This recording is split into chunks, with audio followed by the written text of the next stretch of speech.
दोस्तों नमस्कार, आप देख रहे हैं न्यूज एसीपी नेटवर्क की खास खबर। स्वान गांव में चेतराम रतूड़ी ने चढ़ाया 18 फीट 5.5 कुंतल का अष्टधातु से बना त्रिशूल। कोनपुर गड्ढी को 52 गड्ढों में शामिल करने की मांग।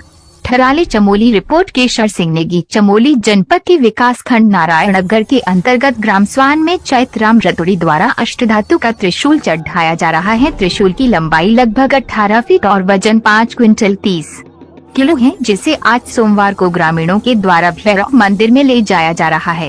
चैतराम रतूड़ी ने कोरोना काल के समय विश्व शांति के लिए प्रण लिया था, जिससे कोरोना काल में जो लोग घर वापस आए और गांव से पलायन रुके, वही प्रण पूरा करने के लिए ये त्रिशूल स्थापित किया जा रहा है। इसके बाद स्वान गांव में मनकामेश्वर भैरवनाथ मंदिर का भव्य निर्माण भी किया जाना है। दमयंती भट्ट का कहना है राजा कनकपाल ने यहाँ शासन किया था, जिस कारण इसका नाम कानपुर गड्ढी है। 52 गड्ढों में इसका उल्लेख नहीं है, जबकि पुरातत्व विभाग ने यहाँ पर राजा कनकपाल की किले, खंडहर तथा अवशेष भी प्राप्त हुए, लेकिन आज तक इस गड्ढी को 52 गड्ढों के साथ सम्मिलित ये संकल्प लिया, ये हमारे लोगों के लिए, विश्व कल्याण के लिए जो उन्होंने कदम उठाया, ये सराहनीय कदम था। उनकी मनोकामना पूरी हुई तो उनने आज ये 5.25 क्विंटल का ये त्रिशूल कानपुर गढ़ी भैरवनाथ के नाम से उठाया है, जिससे कि एक हमारे पूरे छेकोड़ा वार्ड नहीं, जिला पंचायत चमोली को एक गर्व करने वाला विषय है कि जो विश्व कल्याण के लिए वो काम कर रहे हैं। इनमें सरकार भी थोड़ा उनका सहयोग करें और जनप्रतिनिधि इनका सहयोग करें कि हमारी आस्था बचाने का काम जो किया है तो चैतराम रतूड़ी जी ने किया है। और मैं उम्मीद करता हूँ सारे लोगों से कि ये त्रिशूल चाहे जितने समय में भी उस जगह तक पहुँच सकता है तो लोग योगदान करेंगे। और ये कानपुर गढ़ी आज की मान्यता नहीं है, ये तो गोरखों के जमाने का, जब राजों का राजवाड़ा होता था उस समय मिलकर गोरखों का राज हुआ था।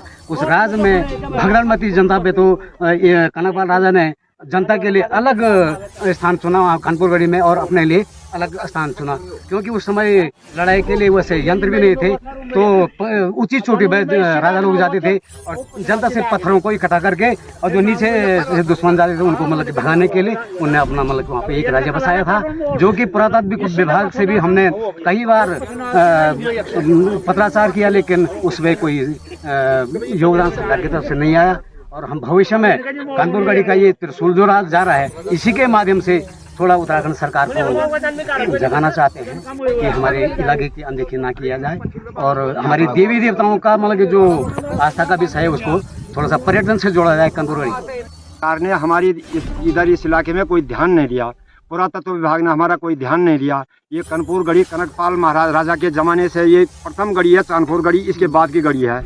ये 9 गढ़ियों में से एक गढ़ी है। लोबा गढ़ी के बाद कनकपाल गढ़ी है, कनकपाल के इसके बाद तब कानपुर गढ़ी है, तब उसके बाद टेरी महाराज है, टेरी तब गया राजा पहले। ये कानपुर गढ़ी कनकपाल के ज़माने से है। और यहाँ न तो वहाँ अभी भी एक खंडर हैं, कम से कम 50-50 उन खंडरों के अंदर 50-50 फीट के गोलाई के पेड़ जमे ऐसे खंडर है। रानी की सीढ़ियाँ हैं, गुफा है वहाँ 6 किलोमीटर के, जो नानबगल मोटर पुल के नीचे जाता था, जो झोला पुल था वो झोला पुल टूट गया। वहाँ 6 मील की सुरंग थी, तो मेरे पिताजी कहते थे कि वो सुरंग ब्लॉक हो चुकी है, किसी का आना जाना तो हुआ नहीं, उसके बाद ब्लॉक हो गई है। इसकी जो बात है कि जब कोरोना की महामारी चली थी तो हमारे परम पूज्य पिताजी चैतराम रतूड़ी जी, जिन्होंने वानप्रस्थ आश्रम ले लिया है देव संस्कृति शांतिकुंज हरिद्वार से, तो उनका जो उद्देश्य था कि जैसे लोग पलायन करके पहाड़ से शहरों की ओर चले गए हैं और उस समय लोग भाग भाग के अपने घरों को आए, तो विश्व मंगल की कामना के लिए उन्होंने जो संकल्प लिया है, उस संकल्प को सार्थक करने के लिए भगवान मनकामनेश्वर भैरवनाथ का ये मंदिर बनेगा। और ये त्रिशूल मनकामना सिद्धपीठ के नाम से ही जाना इसको भविष्य में जाएगा। ऐसी पिताजी की इस त्रिशूल की स्थापना के पीछे एक कल्पना है।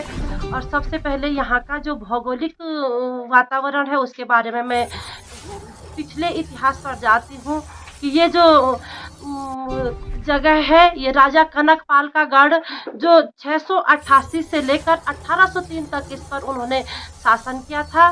और आज तक जो 52 गढ़ है, उन 52 गढ़ों के अंतर्गत और भी छोटे छोटे गढ़ थे, और उन गढ़ों के बीच ये कौनपुर गढ़ी का क्षेत्र यहाँ पर है, जो आज विकास के, शिक्षा के क्षेत्र में बहुत पीछे है।